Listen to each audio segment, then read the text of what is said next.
रोक रहा है। कम पैसे, ज्यादा कम फैसिलिटी, ज्यादा टेंशन, पैसे की कमी। नवाजुद्दीन सिद्दीकी के बारे में जानते हो, उनके पास भी पैसे नहीं थे। 4-5 साल रात में जब वह जाकर वॉचमैन की नौकरी करती, उम्र ज्यादा हो गए। मिस फोर्ट शिरोमानी यह एक ऐसा नाम है जिन्होंने 98 की उम्र में यह PhD करके साबित कर दिया कि उम्र कभी मायने नहीं रखती। कम फैसिलिटीज है। हमारी missile man doctor APJ Abdul Kalam अपने पापा की हेल्प करने के लिए साइकिल से अखबार बांटा करते थे। ज्यादा टेंशन है, तुमसे कई गुना ज्यादा टेंशन तुम्हारे माँ बाप करते थे। तुम खुद ही अपने आप को रोकने वाले हो, तुम खुद ही अपने आप को रोक रहे हो। अगर तुम्हारे सामने वाले के पास तुमसे ज्यादा पैसा है, कार है, सफलता है, नाम है, तो उनसे जलने की जरूरत नहीं है, क्योंकि वह बंदा डिजर्व करता है। उसने अपनी जिंदगी में चलते हुए भी तुमसे ज्यादा पैर घिसे हैं। कि जब तुम टाइम पास कर रहे थे ना, तो वो बंदा टाइम इन्वेस्ट कर रहा था। जब तुम पैसा उड़ा रहे थे ना, तो वो बंदा पैसा कमाने का तरीका ढूंढ रहा था। जब तुम एक नौकरी ढूंढ रहे थे ना, तो वो बंदा हजारों नौकरी पैदा करने की कोशिश कर रहा था, सोच रहा था। जब तुम बिजली कटने के बाद सो रहे थे, तो वो बंदा मोमबत्ती के पास बैठकर अपनी आंखें काली कर रहा था। वह डिजर्व करता था। उसको भले ही किसी ने रोकने की कोशिश कर रहे हो, लेकिन उसने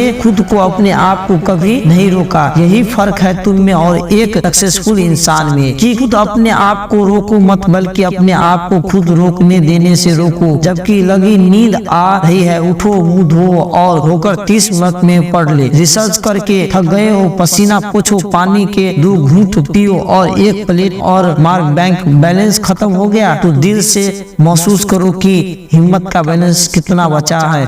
टेंशन हो रही है तो कॉपर एक्सीलेंट हटाकर सोल्यूशन पर डाल, प्रॉब्लम को सॉल्व समझो, बैठो। में प्रॉब्लम है तो सोचने कि यह तो एक और दमदार डिसीजन लेने का मौका है।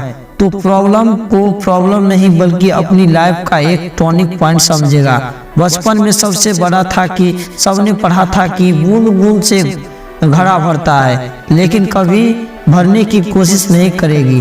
बचपन में सबने पढ़ा था कि अधगल जल नगरी छलक जाए, आधे में भरे हुए घड़े से पानी ज्यादा सकता है। हमने थोड़ा सा कैसी की यह मान बैठे हैं कि सब कुछ जान गए, कभी पूरा नॉलेज लेने की कोशिश नहीं करेगी। बचपन में हमने सीखा था कि आमिर को तो विद्या, आलसी आदमी कुछ नहीं सीख सकता। जब ठीक नहीं हो सकता तो करेगा क्या। इसीलिए दुनिया में कुछ बड़ा करने के लिए आपको बिल्कुल ब्राइटनेस करने की जरूरत नहीं है, उसी को नए तरीके से करके दिखाओ। भर काम में नहीं तरीके में होता है, बाहर काम में नहीं तरीके में होता है। फेल होने वाले स्टूडेंट कभी वही बुक पढ़ता था, टॉप करने वाले स्टूडेंट भी वही बुक पढ़ता था, लेकिन उनका तरीका अलग होता है, तरीका आता है ठीक से। इसीलिए किसी भी काम को आप अच्छी तरीके से कुछ भी सीख सकते हो। तो इसीलिए बढ़कर देश में पूरी बल्कि दुनिया में देश का नाम कर रोशन करो। जय हिंद, वंदे मातरम।